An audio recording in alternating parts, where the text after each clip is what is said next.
बिस्मिल्लाहिर्रहमानिर्रहीम। अस्सलाम वालेकुम। हम स्टार्ट करेंगे MTH 641 की असाइनमेंट नंबर 1 का सोल्यूशन। मिस अस्पत बतूल की मैं असाइनमेंट आपके साथ डिस्कस करूंगी। अगर आप मेरे चैनल पे नहीं हो तो चैनल को जरूर सब्सक्राइब कर दें, इससे आपको नोटिफिकेशन मिलेगा कि आपकी हर आने वाली असाइनमेंट का सोल्यूशन आपको मिलेगा, लाजमन मिलेगा। तो इसलिए आप मेरे चैनल को जरूर सब्सक्राइब करें। मैं आपको सपोर्ट करूंगी, आप मुझे सपोर्ट करते रहें। अब आपके पास जो दो क्वेश्चंस हैं, टाइम वेस्ट के बगैर क्वेश्चंस की तरफ चलते हैं। जो दो क्वेश्चंस हैं, जो पहला क्वेश्चन है वो आपका क्या कह रहा है, पहले क्वेश्चंस को समझ लेते हैं फिर हम इसके सोल्यूशन की तरफ। अगर आपके पास ऐसे एक सबस्पेस है किसके ऊपर है, एल इन्फिनिटी की सबस्पेस है। एल इन्फिनिटी समझना जरूरी है, क्या होता है देखते हैं फिर।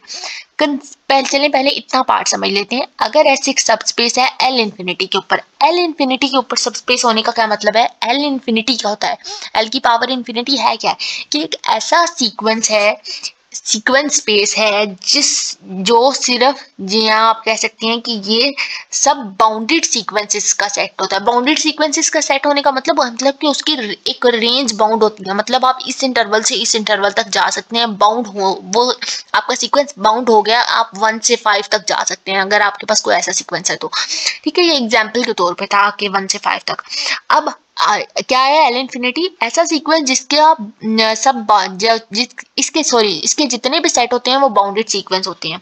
अब देखिए हर सीक्वेंस का मॉडुलस भी इसका क्या होता है, बाउंड हुआ होता है। जैसे अगर आप एल इन्फिनिटी की डेफिनेशन देखें तो आप उस सेट को कुछ इस तरह से लिखते हैं, एल की power infinity x n, x belongs to real number, supremum of, आगे मैं इसको लिख देती हूँ आपके साथ, एक्स एन इज लेस, इसका जो सुप्रीमम है इस सीक्वेंस एक्स एन का, अगर आप उसके ऊपर बाउंड मॉडुलस ले लें और उसका फिर सुप्रीमम लें तो वो हमेशा लेस देन इन्फिनिटी आएगा। तो वो आपके पास क्या होगा, एक एल इन्फिनिटी सीक्वेंस बाउंड होगा, सीक्वेंस स्पेस होगी। अब देखें इसके बाद वो कहता है all sequences of zeros and 1। अब आपके पास ये जो एल इन्फिनिटी है ये कौन से सीक्वेंसेस पर कंसिस्ट कर रही है, 0 और 1 के ऊपर कंसिस्ट कर रही है। अब आपने बताना है कि क्या एस के ऊपर इंड्यूस मीट्रिक जो एस सबस्पेस है, जो और उस एस सबस्पेस के ऊपर हमने एक एल इन्फिनिटी डिफाइन कर दी, और एल इन्फिनिटी क्या है, एल इन्फिनिटी 1 और 0 के ऊपर कंसिस्ट कर रही है। अब आपने बताना है कि एस के ऊपर इंड्यूस मीट्रिक क्या होगी। आपको पता होना जरूरी है कि इंड्यूस मीट्रिक क्या होता है, इंड्यूस मीट्रिक कहा किसको जाता है। पहले तो आप मीट्रिक डिफाइन करते हैं एक, और वो जो मीट्रिक होती है, मीट्रिक क्या होती है, किसी मीट्रिक हम कहते हैं कि डिस्टेंस, मीट्रिक स्पेस डिस्टेंस का कॉन्सेप्ट होता है बेसिकली। और अगर आप उस मीट्रिक के ऊपर अगर आप किसी भी स्पेस के ऊपर है, किसी भी स्पेस से किसी सबसेट को लेते हैं और उस सबसेट के ऊपर एक नई मीट्रिक डिफाइन कर देते हैं। आप कोई भी स्पेस है, जैसे मीट्रिक स्पेस है डी ए बी, और अगर आप उस मीट्रिक के अंदर से कोई सबसेट उठाते हैं और उस सबसेट के ऊपर एक नई मीट्रिक डिफाइन कर देते हैं, तो वो जो आपकी ओरिजिनल मीट्रिक होती है ना, उससे एक नई जो मीट्रिक उसके अंदर से जो मीट्रिक आती है उसको आप कहते हैं इंड्यूस मीट्रिक। तो अब ये आपका हमने जो ओरिजिनल मीट्रिक के अंदर से जो मीट्रिक आएगी उसको आप कहेंगे इंड्यूस मीट्रिक। आप देखें इसको मैंने थोड़ा सा लिखा था, induce metric can S depend on the metric used. अब आपके पास इंड्यूस मीट्रिक किसके ऊपर डिपेंड कर रही है, यहाँ पे एल इन्फिनिटी पे डिपेंड कर रही है। एल इन्फिनिटी के अंदर से 0 और 1 आ रहे हैं, तो जो एल इन्फिनिटी की डेफिनेशन है वो कुछ इस तरह से की जाती है, L infinity the supremum norm. जैसे मैंने आपको बताया कि एक बाउंडेड सीक्वेंस होता है और इसकी रेंज बाउंड होती है, और जो जिसकी रेंज बाउंड होती है वो नॉर्म भी उसी को कहा जाता है। अगर आपने नॉर्म MTH 631 में पढ़ा तो वहां पे भी इसको बताया गया था। अभी भी आपके नॉर्म की डेफिनेशन होगी कि नॉर्म क्या होता था, आप उसके सीक्वेंस किस तरह से बाउंड होता है, उसकी रेंज बाउंड होती है, आप इधर से लेकर इस इंटरवल से लेकर या इधर इस इंटरवल तक जा सकते हैं, या आपका सीक्वेंस 1 से लेकर 5 तक है जिसकी रेंज बाउंड है, वो आपके पास एक नॉर्म है। और नॉर्म को भी एज अ सुप्रीमम लेकर चलते हैं। और एल इन्फिनिटी भी वही बात कह रहे हैं कि अगर आपके पास, जैसे अगर मैंने आपको लास्ट पे एक्स एन करके बताया कि आपके पास एक्स एन को सीक्वेंस है, अगर आपके पास कोई सीक्वेंस एक्स माइनस वाई है और उसकी को हमने इस तरह से डिफाइन किया, उसकी जो सुप्रीमम होगी उसका मॉडुलस हमारे पास क्या होगा, एल इन्फिनिटी होगा। अब किसी भी सीक्वेंस एस के अंदर हमने क्या बताना है, जो हम एल इन्फिनिटी के अंदर से जो एलिमेंट्स ले रहे हैं 0 और 1 ले रहे हैं, उनको सिंप्लीफाई करना है और बताना है कि ये सारे भी क्या है, एस के ऊपर इंड्यूस मीट्रिक है।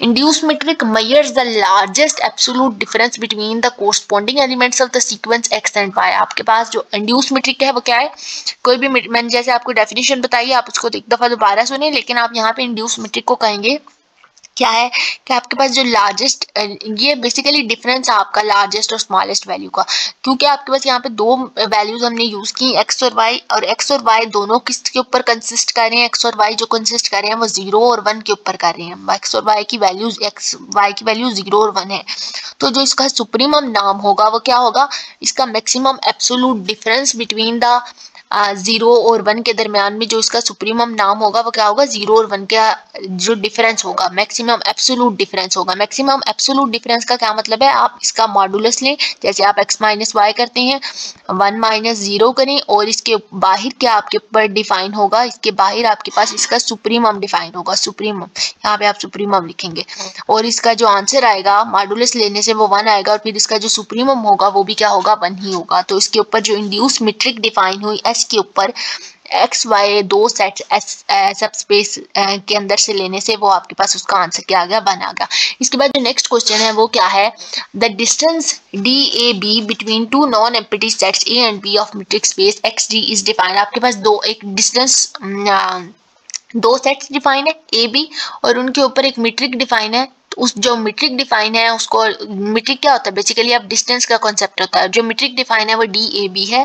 अब आपने बताना है कि मीट्रिक स्पेस एक्स डी, अब वो जो मीट्रिक स्पेस एक्स डी के ऊपर अगर डिफाइन हो रही है, अगर आप उसका डिस्टेंस बता रहे हैं, उसका डिस्टेंस कुछ इस तरह से आ रहा है, infimum of x a belongs to A and b belongs to B and distance of A B. अब इस क्वेश्चन असल में क्या है, क्वेश्चन असल में ये है कि अगर आप उन दो जो आप सेट्स ले रहे हैं ए बी, उन दोनों का इंटरसेक्शन लेते हैं तो आपके पास वो नॉन एम्प्टी सेट आता है, और लेकिन जब आप उसका डिस्टेंस लेते हैं तो उसका आंसर 0 आता है, और आपने इसका कन्वर्स भी बताना है। तो इसको प्रूफ करते हैं, स्टार्ट करते हैं इसका सोल्यूशन। सबसे पहले आप इसकी डेफिनेशन देख लें अच्छे से। Let A and B be the subset of metric space X D, आपके पास ए और बी दो सबसेट्स हैं मीट्रिक स्पेस के। The distance between A B का डिस्टेंस इस तरह से डिफाइन किया जाता है कि इनफीमम ऑफ द डिस्टेंस, आपके पास जो भी मीट्रिक डिफाइन है आप उसका इनफीमम लेंगे। एल इन्फिनिटी में हमने सुप्रीमम देखा था, ये डिफरेंट कॉन्सेप्ट है, दोनों को अलग अलग कंसेप्ट है, मिक्सअप ना हो जाए। इसके अंदर आप इसका इनफीमम लेते हैं, और ये जो ए है ये इस कैपिटल ए से बिलोंग करता है, और इसका जो बी है ये इस कैपिटल बी से बिलोंग कर रहा है। ये तो आपके पास डिस्टेंस हो गया। अगर आपके पास ये सेट ए किसी सिंगलटन सेट के ऊपर कंसिस्ट कर जाता है, अगर आपका सेट ए कोई सिंगलटन सेट एक्स का है, अब अगर ए एक्स के ऊपर है तो x is singleton subset of x. X भी क्या है, आपके पास ये जो सिंगलटन सेट एक्स आ रहा है ये भी किधर से आ रहा है, इस मीट्रिक स्पेस एक्स के अंदर से आ रहा है। और अगर आप इसके ऊपर कोई डिस्टेंस डिफाइन करते हैं तो उसका डिस्टेंस किस तरह से आएगा, किस तरह से लिखा जाएगा, the distance is written as. अब आपके पास a इक्वल टू एक्स हो गया ना, तो इस a की जगह पे आप x लिख देंगे, तो इसका the distance of the point x from the set b। आगे ये डिस्टेंस क्या कहला रहा है, आगे ये डिस्टेंस क्या था, distance from a to set b था। जब आपके पास कोई सिंगलटन सेट हो गया तो आपके पास ये एक पॉइंट का डिस्टेंस हो गया, और वो जो पॉइंट का डिस्टेंस कहाँ से कहाँ तक हो गया, x से सेट b तक हो गया। अब इसका जो डिस्टेंस है, डिस्टेंस ऑफ ए बी, आप उसको इस तरह से डिफाइन करेंगे, infimum of the test set, और x जो है वो ए से बिलोंग कर रहा है। अब आपने असल में क्वेश्चन का प्रूफ बताना, सेट का लेना है और वो नॉन एम्प्टी आना चाहिए। फिर आपने शो कराना है कि अगर वो नॉन एम्प्टी है तो उसका डिस्टेंस भी क्या हो, 0 हो। और अगर ये तो आपने शो करा लिया, फिर आपने इसका कन्वर्स भी डिस्कस करना है। कन्वर्स क्या डिस्कस करना है, मतलब आपने इसका उल्ट बताना है कि हो सकता है कि इसका डिस्टेंस 0 ना हो और इसका इंटरसेक्शन जो है वो क्या हो, एम्प्टी हो। तो इसके सोल्यूशन का जो पार्ट, ये वाला पार्ट है जो मेन क्वेश्चन है आपका, वो डिस्कस करते हैं। यहाँ से आपका सोल्यूशन स्टार्ट होता है। क्लियरली अगर आपके पास ए इंटरसेक्शन भी एक नॉन एम्प्टी सेट आता है और उसका डिस्टेंस जो है देन द डिस्टेंस इज जो डिस्टेंस है ए बी का वो 0 आता है। और अब आपने इसका कन्वर्स बताना है। कन्वर्स आपके पास कोई भी दो आप रियल लाइन लें, उसके ऊपर से कोई से भी दो सेट ले लें। कन्वर्स क्या होता है, कन्वर्स क्या होता है हमेशा उल्ट बताते हैं। आप कोई काउंटर एग्जाम्पल लेके, कोई भी एग्जाम्पल लेके उसका कन्वर्स जो है वो प्रूव करना पकड़ते हैं। हो सकता है वो प्रूफ हो भी जाए, हो सकता है नहीं हो। हाउएवर इज नॉट ट्रू हो, इसका जो कन्वर्स है हो सकता है कि ये ट्रू ना भी हो। अब आपने एक रियल लाइन ले ली और उस रियल लाइन के अंदर आपने जो दो सेट लिए हैं, फॉर एग्जांपल में आपके पास रियल लाइन कैसे होती है, माइनस इन्फिनिटी से इन्फिनिटी तक होती है। अब आपके पास जो रियल लाइन है, आपने उसके ऊपर जो कोई से भी 2 पॉइंट्स ले लेने हैं। 2 पॉइंट्स ही क्यों लेने हैं, क्योंकि आपका डिस्टेंस ए बी पे ऊपर आप ले रहे हैं। आपने कोई से 2 पॉइंट्स ले लिए। फॉर एग्जांपल आप कहते हैं कि जो आप ए ले रहे हैं वो नेचुरल नंबर्स का सेट ले रहे हैं। आप नेचुरल नंबर का set 1 2 3 up to so on है, तो मतलब आपके पास यहाँ से 0 से लेके अप टू सो ऑन ये सारा क्या है, एन है, आपका ए सेट है। अब आपने ए ये ले लिया, और जो बी सेट ले रहे हैं आप वो n माइनस 1 ओवर n ले रहे हैं। n माइनस 1 ओवर n ले रहे हैं, और उसके साथ रिस्ट्रिक्शन ये है कि n ग्रेटर देन 2 है। तो देखिए अगर आप यहाँ पे 2 पुट करते हैं तो 2 माइनस 1 ओवर 2 आपके पास क्या आएगा, आप इसका एलसीएम ले लेंगे तो 4 माइनस 1 हो जाएगा। 4 माइनस 1 आपके पास 3 ओवर 2 आएगा, 1.5 आएगा। तो आपके पास n माइनस 1 ओवर n लेने से आपके पास जो 20 की पहली वैल्यू आई है वो 1.5 आई। फिर आप n3 पुट करें, फिर n4 पुट करें, अप टू सो ऑन। आप जितनी भी वैल्यूज पुट करेंगे ना तो आपके पास कुछ आंसर इस तरह से आएगा।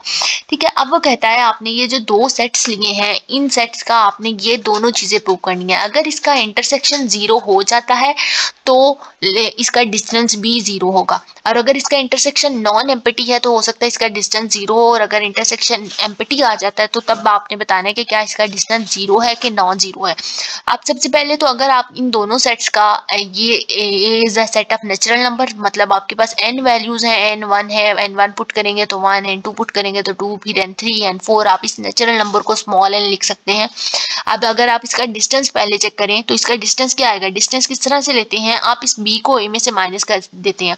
तो n माइनस 1 ओवर n को n में से माइनस करेंगे, डिस्टेंस लेते हैं आप, उसका मॉड्यूलस लेते हैं आप, इन दोनों वैल्यूज को माइनस करेंगे। ये मैंने आपको समझाने के लिए ऐसे लिखा, n माइनस 1 ओवर n इस b वाली वैल्यू को a वाली वैल्यू में से माइनस किया, तो ये n इस n से कैंसिल हो गया। माइनस 1 ओवर n है तो मॉडुलस की प्रॉपर्टी है कि वो माइनस के साइन को ऑब्जॉर्व कर लेता है, तो आपके पास 1 ओवर n आ गया।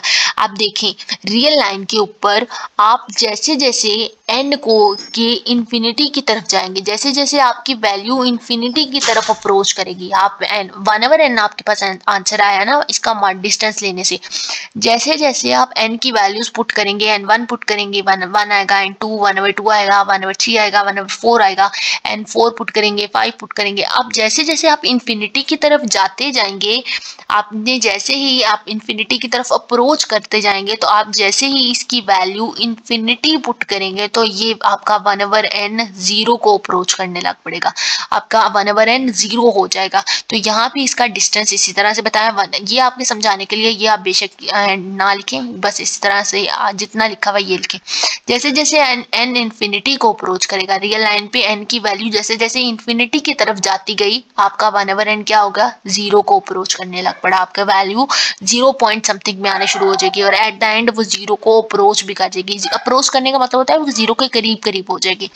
अब देखिए इसका डिस्टेंस क्या होगा, 0 हो गया, और आपने कहा था इसका डिस्टेंस 0 और उसका जब आप इंटरसेक्शन लें तो वो नॉन एम्प्टी आए, लेकिन जब आप इस a और b के वैल्यूज का इंटरसेक्शन लेंगे ना तो आपके पास एक एम्प्टी सेट आएगा, और अगर उसका इंटरसेक्शन देखिए एम्प्टी होगा और डिस्टेंस भी 0 हो गया तो ये कन्वर्स तो ठीक हो गया। अगर देखें अगर इसका ट्रू नहीं हुआ, देखें अगर इसका डिस्टेंस 0 है तो उसका इंटरसेक्शन क्या होना चाहिए, नॉन एम्प्टी होना चाहिए। ये आपके पास डायमीटर, आपके पास जो असाइनमेंट है ना, distance diameter of the two bounded set या डिस्टेंस बिटवीन टू सेट्स, ये उसी का रिलेटेड थ्योरम है। तो देखें आपके पास a इंटरसेक्शन भी एम्प्टी हो गया, डिस्टेंस आपके पास 0 हो गया, तो आपने इसी चीज को प्रूव करना था कि अगर आपकी वैल्यू किस तरह से जो है इसका कन्वर्स जो है वो आप फाइंड करेंगे। हमने इसको एग्जांपल लेके सॉल्व किया। अगर आपको फिर भी कोई पॉइंट समझ नहीं आता तो आप मुझे कमेंट सेक्शन में जरूर बताएं, इस एग्जांपल को इसी तरह से लिखें। अगर आप इसकी मॉडुलस की ये वाली वैल्यू को लिख भी देंगे एक्सप्लेन करके और ज्यादा, तो और ज्यादा अच्छा हो जाएगा। और अभी तक के लिए इतना, वीडियो अच्छी लगे तो लाइक करें, चैनल को जरूर सब्सक्राइब करें, अपने फ्रेंड्स के साथ शेयर करें। अल्लाह हाफिज़, थैंक यू।